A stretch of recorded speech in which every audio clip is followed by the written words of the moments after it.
This is EWA Radio, the official podcast of the Education Writers Association, and I'm public editor Emily Richmond. After a gunman opened fire at Marjorie Stoneman Douglas High School, the nation's eyes and ears have been on Parkland, Florida, where students are now leading a massive grassroots campaign for stricter gun control. Jessica Bakeman of WLRN Public Radio in Miami has been on the story since day one, and she joins us now. Jessica, welcome to EWA Radio. Thank you so much for having me. What words would have described Parkland, Florida before the February 14th shooting? And what kind of school was this that prepared so many of these students so well to apparently handle this unimaginable tragedy? Parkland is an affluent suburb in Broward County. It's about 30 minutes drive from Fort Lauderdale.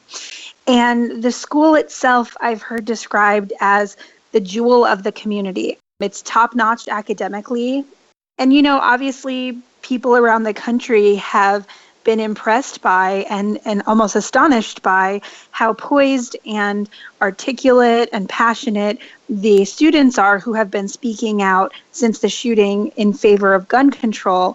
And what I'm hearing is that they are participating in award-winning speech and debate programs, theater, journalism. They have taken AP government class, and that's where they've learned about civics and lobbying and the influence of special interests. And unfortunately, because of this event, they are putting all of that to work in this movement that they're calling the Never Again movement, and they're planning this March for Our Lives. And I think that it has been a bright spot for everyone involved in the situation to see that kind of hope for a better future. There's been some criticism of reporters for reaching out to survivors of the shooting, and in some incredible cases, people were actually tweeting to people who were still in the building at the time of the shooting. Obviously, as reporters, we try to be sensitive to individuals who are experiencing stress and trauma, and there are particular rules that we try to follow for young people.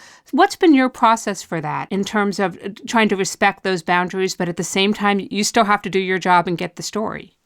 So first of all, students are children, and I always remember that. They should not be held responsible for everything they say and do, like public officials are, for example. So I find that part of my job is to protect them, even from themselves if necessary. If they say something that it seems to me might hurt them, I will not use it in a story, and that's certainly how I always approach interviewing students, no matter the situation. And more specifically, our policy at WLRN is not to use interviews with anyone under 18 without their parents' consent. So I'll ask a kid first how old they are. If they're under 18, I'll ask if their parents are around or if I can have their parents' phone number.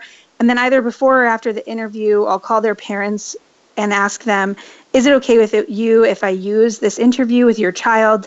I offer to send them the recording of the interview if they want to listen to it and decide based on that. And in almost every case, the parents have said yes. If somehow I'm not able to get in touch with their parents, we might use the information but not attribute it to the student by name, for example, saying a 16-year-old student told me this.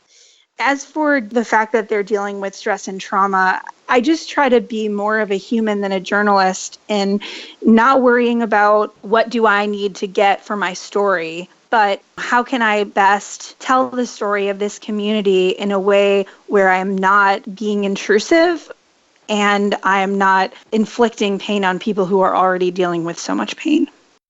What has been your outlet's policy on airing sensitive or potentially graphic content? I know in a couple of stories there's been an editor's note at the top, both on the written pieces and also verbally, letting people know that something's coming. Is that part of an existing policy? Have you had to change or revisit anything in the wake of Parkland? I would say that we are very thoughtful about what we should air. And, of course, different news organizations have different audiences, and we have to take those into consideration. We're on the radio. We're a public radio station. Parents might be listening to the radio in the car with their kids in the car with them. And so that's part of why we would include that advisory that you mentioned, specifically saying, there are some descriptions of the shooting in the story that are hard to listen to, so that if someone hears that and they don't want to listen to it, they don't want their kids to listen to it, they know to turn off the radio. But we also don't use that as like a blanket it's okay now, since we said that, to put, anything into a story. And I can give you a specific example. So I did a story recently on how everyone felt about going back to school.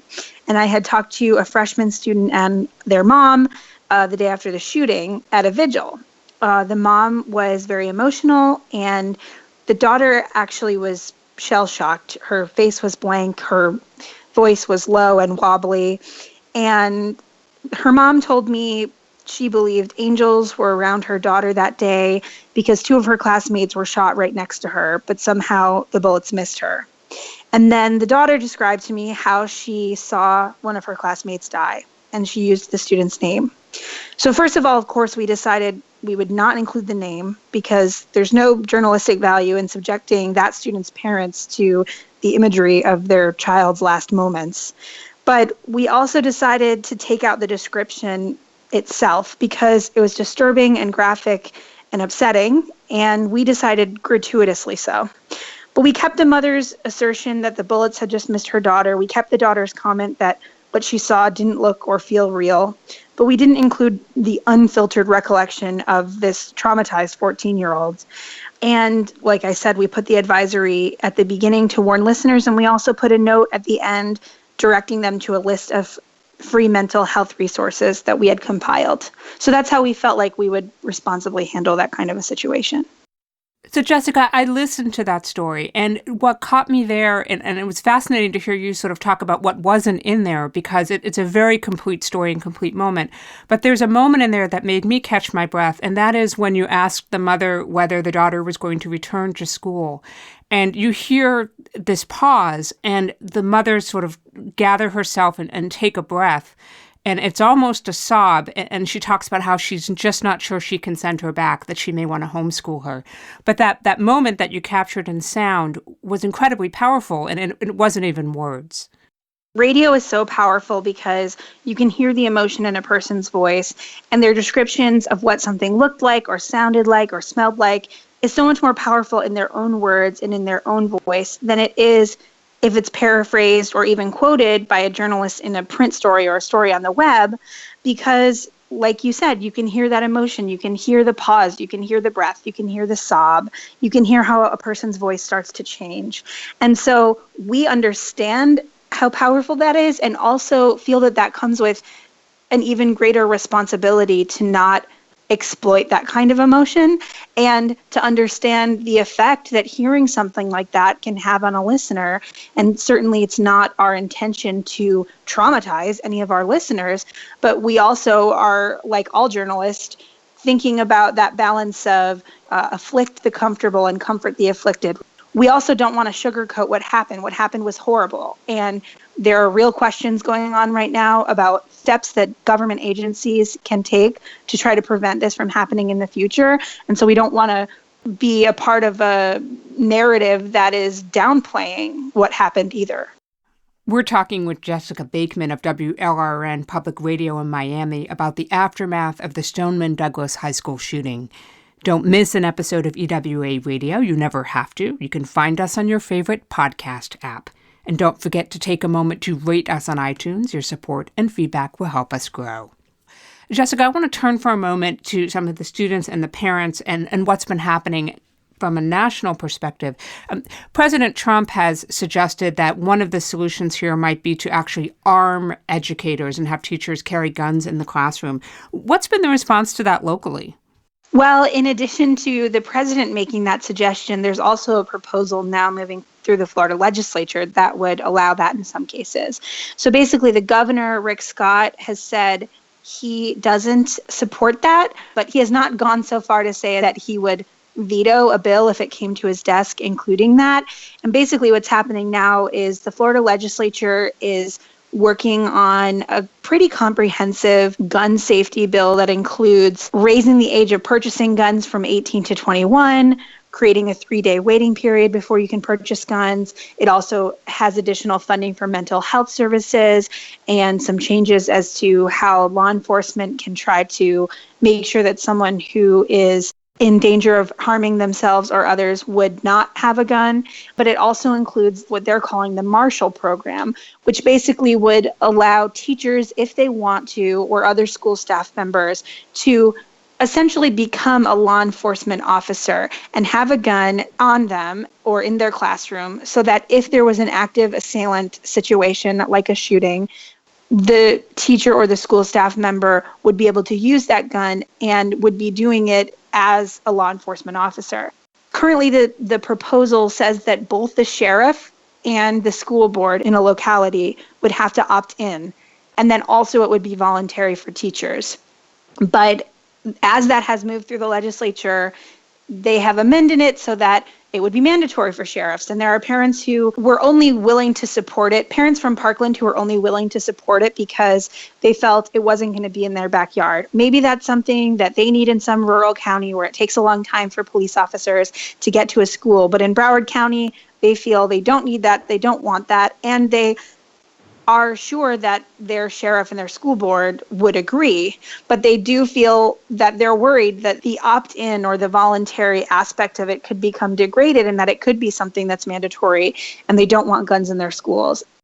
Some of the individuals leading this Never Again movement have become very familiar faces and voices, particularly via Twitter and other social media and the national news programs, thinking of people like David Hogg and Emma Gonzalez. Tell us a little bit about how social media has played into your reporting process on this story. How are you using it? Actually, I set up alerts on Twitter, so I get alerts not only when the school district and the superintendent tweet, but also when the Never Again account or the March for Our Lives account tweets, because I want to stay up to date on what the kids are talking about and what they're doing.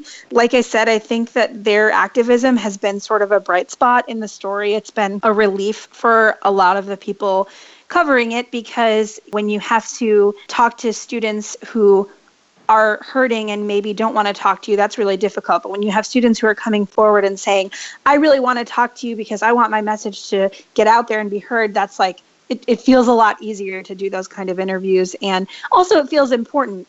Jessica, what advice do you have for education reporters who might find themselves having to cover an incident like this, whether it's on this kind of scale or something smaller?